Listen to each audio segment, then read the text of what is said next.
شیخ عبد القادر جیلانی، جنہیں غوث اعظم بھی کہتے ہیں، بہت بڑے بزرگ اور ولی اللہ گزرے ہیں۔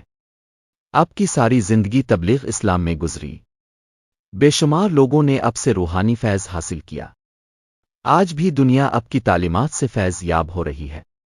آپ کو بچپن سے ہی علم حاصل کرنے کا بے پناہ شوق تھا۔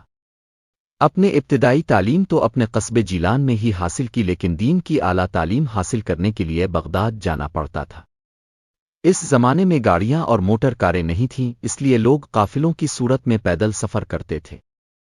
آپ کی والدہ نے آپ کو بھی بغداد جانے والے ایک قافلے کے ہمراہ روانہ کر دیا۔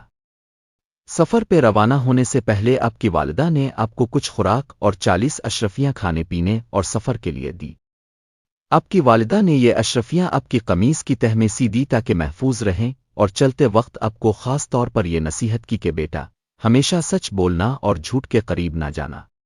اپنے ماں کی اس نصیحت کو غور سے سنا اور سفر پہ روانہ ہو گئے۔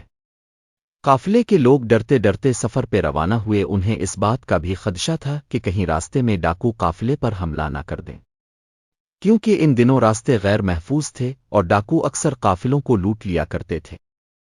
آخر وہی ہوا جس بات کا ڈر تھا۔ قافلے نے ابھی سفر کی 2 منزلیں ہی طے کی تھیں کہ ڈاکوؤں کے ایک گروہ نے رات کی تاریکی میں قافلے پر حملہ کر دیا۔ تمام قافلے میں افراتفری اور بھگدڑ مچ گئی اور ڈاکوؤں نے اہل قافلہ کو خوب لوٹا۔ ایک ڈاکو شیخ عبد القادر جیلانی کے پاس آیا اور کہنے لگا، لڑکے، تیرے پاس کیا ہے؟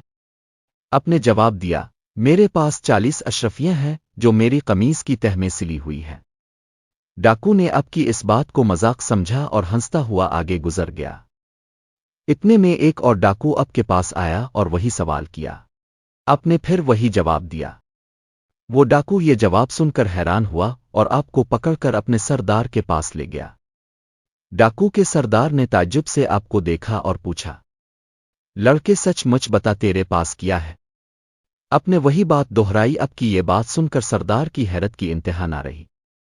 آپ نے اپنی قمیض کی تہ کو کھولا تو پوری 40 اشرفیاں زمین پر گر پڑیں۔ اشرفیاں دیکھ کر سردار کی آنکھیں حیرت سے دیکھتی کی دیکھتی رہ گئیں۔ اس نے آپ سے مخاطب ہو کر کہا، لڑکے، تو نے سچ بول کر اپنا راز کیوں فاش کر دیا، حالانکہ تو آسانی سے اپنی اشرفیاں بچا سکتا تھا؟ آپ نے جواب دیا، میری ماں نے مجھے نصیحت کی تھی کہ بیٹا، ہمیشہ سچ بولنا، میں نے اپنی ماں کی نصیحت پر عمل کیا ہے۔ آپ کا یہ جواب سن کر سردار اس قدر متاثر ہوا کہ بے ساختہ اس کی آنکھوں میں آنسو آ گئے۔ وہ سوچنے لگا کہ ایک طرف یہ لڑکا ہے جسے اپنی ماں کی نصیحت کا اس قدر خیال ہے، اور دوسری طرف میں ہوں کہ اپنے مالک حقیقی کے احکام سے غافل ہو کر بے گناہ لوگوں کو لوٹتا ہوں۔ اس کے دل سے غفلت کا پردہ ختم ہو گیا۔ اس نے توبہ کر لی اور قافلے کا چوری کیا ہوا مال واپس کر دیا۔ اس طرح آپ کی سچائی کی بدولت ڈاکوؤں کی اصلاح ہو گئی اور وہ نیکی اور پرہیزگاری کی زندگی گزارنے لگے۔